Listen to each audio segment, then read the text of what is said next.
Avez-vous déjà douté d'un serviteur sur ses enseignements? Ou alors avez-vous déjà appréhendé un prêche? Qu'avez-vous ressenti à ce moment-là? De l'angoisse, de la peur, du jugement. Aujourd'hui, voici le sujet du thème visé d'une servante de Dieu.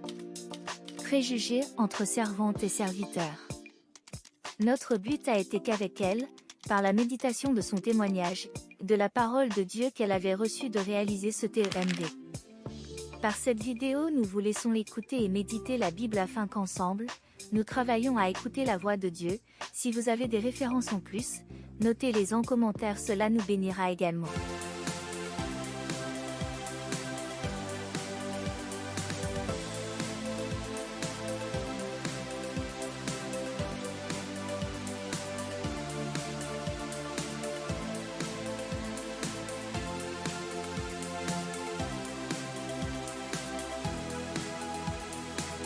Aimez-vous les uns et les autres, comme je vous ai aimé, dit le Christ.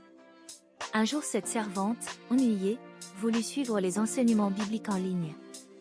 Elle prit son ordinateur et chercha sur les réseaux quelques enseignements pour son édification. Quelques instants plus tard, elle tomba sur un direct qui défilait plusieurs serviteurs de Dieu, proposés par Internet.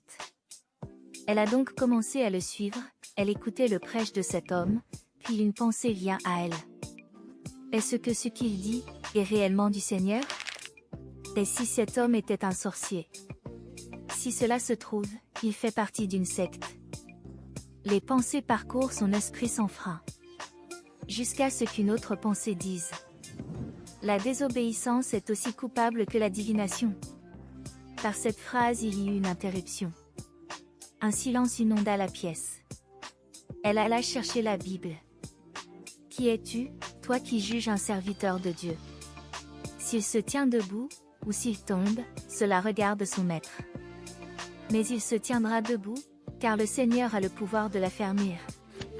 Ne parlez point mal les uns des autres, frères. Celui qui parle mal d'un frère, ou qui juge son frère, parle mal de la loi et juge la loi. Or, si tu juges la loi, tu n'es pas observateur de la loi, mais tu en es juge. Si quelqu'un voit son frère commettre un péché qui ne mène pas à la mort, qu'il prie, et Dieu donnera la vie à ce frère. La servante ouvrit sa bouche, et implora la miséricorde du Seigneur. Père, en effet, mes pensées m'ont fait méditer le mal pour ton serviteur, or qui suis-je pour porter tous ces préjugés? C'est toi qui rabaisses les orgueilleux, ceux qui sont comme moi, qui pensent connaître le cœur de l'homme, c'est toi qui élèves ceux qui ont le cœur de compassion et d'amour. Tel a été Jésus-Christ sur la croix de Golgotha. Oui, Père, la désobéissance est aussi coupable que la sorcellerie.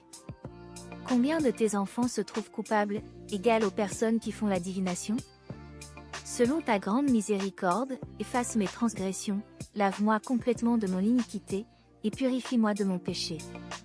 La parole de Dieu, Jésus-Christ, dit: ne méprisez pas les prophéties, mais examinez toutes choses, retenez ce qui est bon. Retenez ce qui est bon. Ainsi, elle apprit une leçon précieuse. La désobéissance est aussi coupable que la sorcellerie, et juger autrui n'était pas son rôle, elle ne devait pas prendre la place de l'Esprit de Dieu. Mais, nous devons laisser place à l'amour, à la compassion et à la miséricorde.